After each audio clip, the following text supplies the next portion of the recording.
Hi hello नमस्कार मंडळी. आपल्या घरामध्ये ना तुमच्या माझ्या सगळ्यांच्या घरामध्ये एक प्रामुख्याने खूप जास्त कॉमनली प्रॉब्लेम बघायला भेटतो आणि तो म्हणजे कॉक्रोचेसचा. आपल्या घरामध्ये एकदा का कॉक्रोचेस झाले ना की नाके नऊ आणून सोडतात, मग आपल्याला पेस्ट कंट्रोलच करावं लागतं. पण आता टेन्शन नाही, कारण हा व्हिडिओ तुमचं ह्या प्रॉब्लेमचं सोल्युशन एकदम जबरदस्त पद्धतीने सॉल्व्ह करणार आहे. चला मग व्हिडिओला सुरुवात करूया. इकडे तुम्हाला असे भांडं घ्यायचे जे बिलकुल तुम्ही किचनमध्ये यूज नाही करत आहात, कारण यामध्ये आपण डांबर गोळीचा वापर करतोय जे आपल्या इंटरनल आपल्या शरीरासाठी हानिकारक असते, त्यामुळे तुम्हाला हे करायचंय.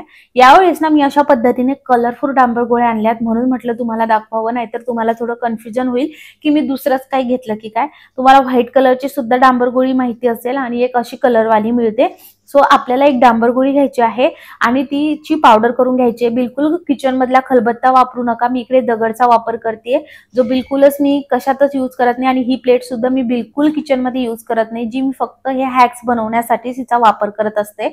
आणि बऱ्याच जणांच्या कमेंट येतात की एवढी चांगली प्लेट तुम्ही याला वापरूच कशा शकता. तर ही ना पत्र्याची प्लेट आहे, ही काय कॉपर ब्रासची प्लेट नाहीये. आणि डीमार्ट मधून मी घेतलेली होती आणि स्पेशली मी आपल्या व्हिडिओसाठी ही घेतली होती, त्यामुळे तुम्हाला ही दिसते, जी मी किचन मध्ये बिलकुल वापरत नाही.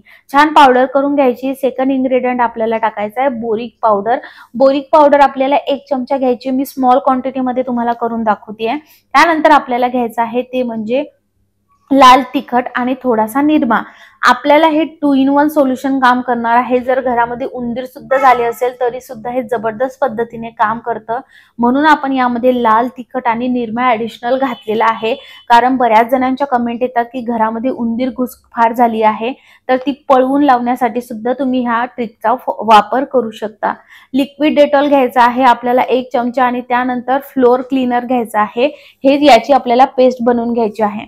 जर तुम्हाला याची पेस्ट बनवायची नसेल, लार्ज क्वांटिटी मध्ये बनवायचं असेल, तर तुम्हाला यामध्ये गव्हाचं पीठ टाकायचं आहे 3 ते 4 चमचे आणि पाण्याचा वापर करून एकदम घट्टसर असा त्याचा उंडा मळून घ्यायचा आहे आणि त्याचे बॉल्स बनवून तुम्हाला घरामध्ये प्रत्येक कानाकोपऱ्यात टाकायचं आहे.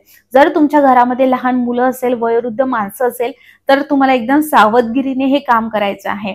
आता घराच्या प्रत्येक कानाकोपऱ्यामध्ये तुम्हाला हे टाकायचंय, पण रोज जेव्हा तुम्ही झाडून घ्याल तर हे निघायला नको. 15 दिवस हे आरामशीर जातं. तुम्ही बिंदासपणे हे करू शकता. रोज तुम्हाला याच्या अवतीभोवती खूप सारे कॉक्रोचेस मेलेले दिसतील. आणि जर तुमच्या घरामध्ये उंदीर झाले असेल तर तुम्हाला हे सज्जावरती तिथे जास्त उंदीर देतात, तर तिथे तुम्हाला हे लावायचं आहे. बिंदासपणे तुमच्या घरातील उंदीर जातील म्हणजे जातील, याची मी खात्रीशीर गॅरंटी देते. आणि तुम्हाला रोज अशा पद्धतीने सकाळी उठल्यानंतर असे कॉक्रोचेस मेलेले दिसणार आहे. ही ट्रिक नक्की फॉलो करून बघा आणि व्हिडिओ आवडल्यास लाईक नक्की करा. चला दुसरी टिप सांगते.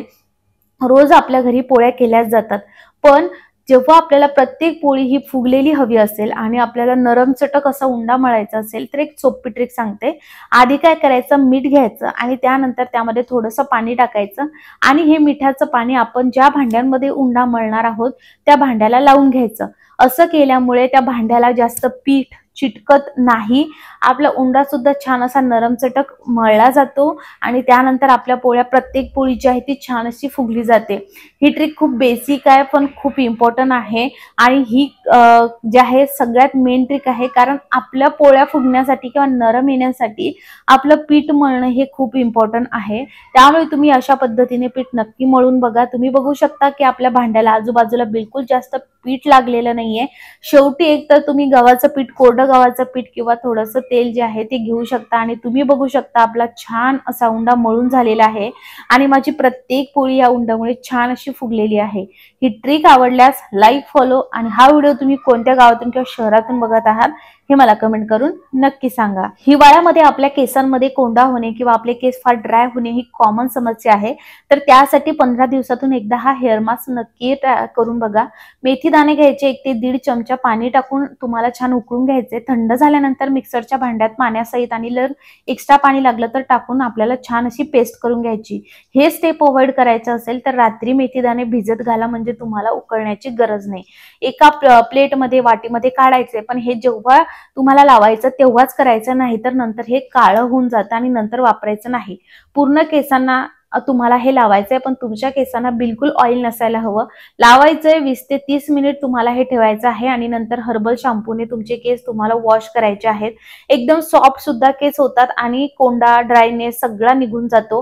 ही ट्रिक ना तुम्ही या हिवाळ्यामध्ये हेअर मास्क ही ट्रिक नक्की फॉलो करून बघा, असा रिझल्ट तुम्हाला बघायला भेटेल. मंडळी, आपण नेहमी मिक्सर तर वरच्या बाजूने छान असं पुसून घेतो, पण मिक्सरच्या भांड्याची बाहेरची बाजू आणि ही खालची बाजू आपण बिलकुलच धुत नाही.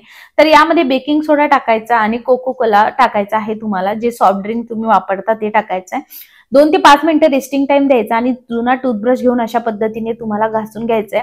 पूर्ण हे साफ होतं 15 दिवसातून ते 1 महिन्याने. जर तुम्ही अशा पद्धतीने मिक्सरचे भांडे साफ केले तर हे क्लीन राहतात. चांदीचे दागिने कसे साफ करायचे चला आपण ते बघून घेऊयात. एक पातेलं घ्यायचं आहे, त्यामध्ये आपल्याला 1 ग्लास पाणी टाकायचं आहे. नंतर त्यामध्ये तुम्हाला टाकायचंय चहापत्ती, निरमा टाकायचा आहे. जेवढे चांदीचे दागिने आहेत ते सगळे यामध्ये तुम्हाला व्यवस्थितरित्या टाकून घ्यायचे आहेत. याला छान अशी उकळी येऊ द्यायची आहे आणि उकळी आल्यानंतर तुम्हाला फक्त 2 ते 3 मिनिटं हे उकळू द्यायचं, जास्त उकळू द्यायचं नाही. कोमटसर होऊ द्यायचं आणि ते दागिने ह्याच पाण्यात ठेवायचं. कोमटसर झाल्यानंतर अशा पद्धतीने काढायचे. आता असं चैना वगैरे असेल तर यामध्ये चहापत्ती अडकून बसते. डिझाईन असल्यामुळे त्यामध्ये घाण खूप जास्त असते, तर असा जुना टूथब्रश घेऊन घासून घ्यायचं. बाकी जर डिझाईन वगैरे काही नसेल तर घासायची गरज नाही. 2 ते 3 पाण्याने स्वच्छ असं धुवून घ्यायचं आणि तुमचे चांदीचे दागिने घरच्या घरीच तुम्ही क्लीन करू शकता. हा हॅक कसा वाटला मला कमेंट करून नक्की सांगा. चला मंडळी, पुढची टिप बघूयात. तर तुम्हाला काय करायचं आहे, कांदा घ्यायचा, कांद्याचं सगळे साल वगैरे काढून घ्यायचे आणि पिलरच्या मदतीने असा थोडासा पोर्शन आपल्याला कांद्याचा मिडलचा काढून घ्यायचा आहे. नंतर त्यामध्ये तुम्हाला काय करायचं आहे, काही वस्तू टाकायच्या आहेत, काही इन्ग्रेडियंट टाकायचे आहेत. ते म्हणजे मोहरीचं तेल आपल्याला इथे करायचं आहे. त्यानंतर लवंग टाकायचे आहे यामध्ये आपल्याला. त्यानंतर कापूरच्या 1 ते 2 वड्या आपल्याला यामध्ये टाकून घ्यायच्या आहेत. तुम्ही लक्षात घ्या, कारण हिवाळा आहे तरी सुद्धा आपण सगळे दारं खिडक्या बंद करतो, तरी सुद्धा फार मच्छर येतात. तर अशा वेळेस तुम्ही हा दिवा रोज रात्री लावा. तुम्हाला खूप छान सुद्धा रिझल्ट येईल आणि घरामध्ये कापूर वगैरे जाळण्यामुळे, लवंग आपण जाळण्यामुळे छान पॉझिटिव्हिटी सुद्धा राहते आणि घरामध्ये वास सुद्धा येत नाही. कुबट वास वगैरे काही येत असेल, चिलटे वगैरे येत असेल तर ते सुद्धा नाहीसे होतात. त्यामुळे हिवाळ्यात रोज रात्री अशा पद्धतीने दिवा नक्की लावून बघा. काय होतं ना बऱ्याचदा की आपण पेंट वगैरे करतो, अशा पद्धतीने पूर्ण अंगावरती ना कलरचे डाग होऊन जातात. तर हे काढण्यासाठी खूप सोपी ट्रिक मी तुमच्यासोबत शेअर करते. तुम्हाला घ्यायचं आहे ते म्हणजे नेल रिमूव्हर. तर एकतर असं घेऊ शकता किंवा लिक्विड येतं ते सुद्धा घेऊ शकता. कापसाच्या बोळ्याने तुम्ही काढू शकता.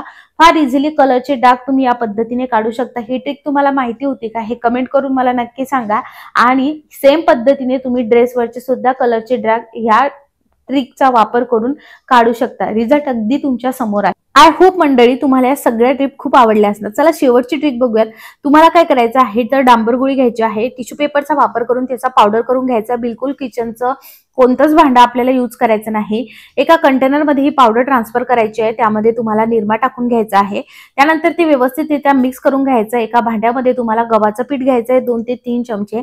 त्यानंतर त्यामध्ये डेटॉल लिक्विड टाकून घ्यायचं आहे आणि पाण्याचा वापर करून असा घट्टसर गोळा मरून घ्यायचा आहे. जी आपण पावडर बनवली होती ती अशा पद्धतीने पिठाच्या मध्यभागी टाकायचं आहे. घरामध्ये फार उंदीर झाले असेल तर तुम्हाला हे प्रत्येक कानाकोपऱ्यात ठेवायचं आहे, पण लहान मुलं आणि वयोवृद्ध माणसं असेल तर त्यांना दिसता कामा नये. ही ट्रिक फॉलो करा, घरातील उंदीर नक्की पळून जातील. सगळ्या टिप्स आवडल्यास लाईक, फॉलो आणि सबस्क्राईब करा.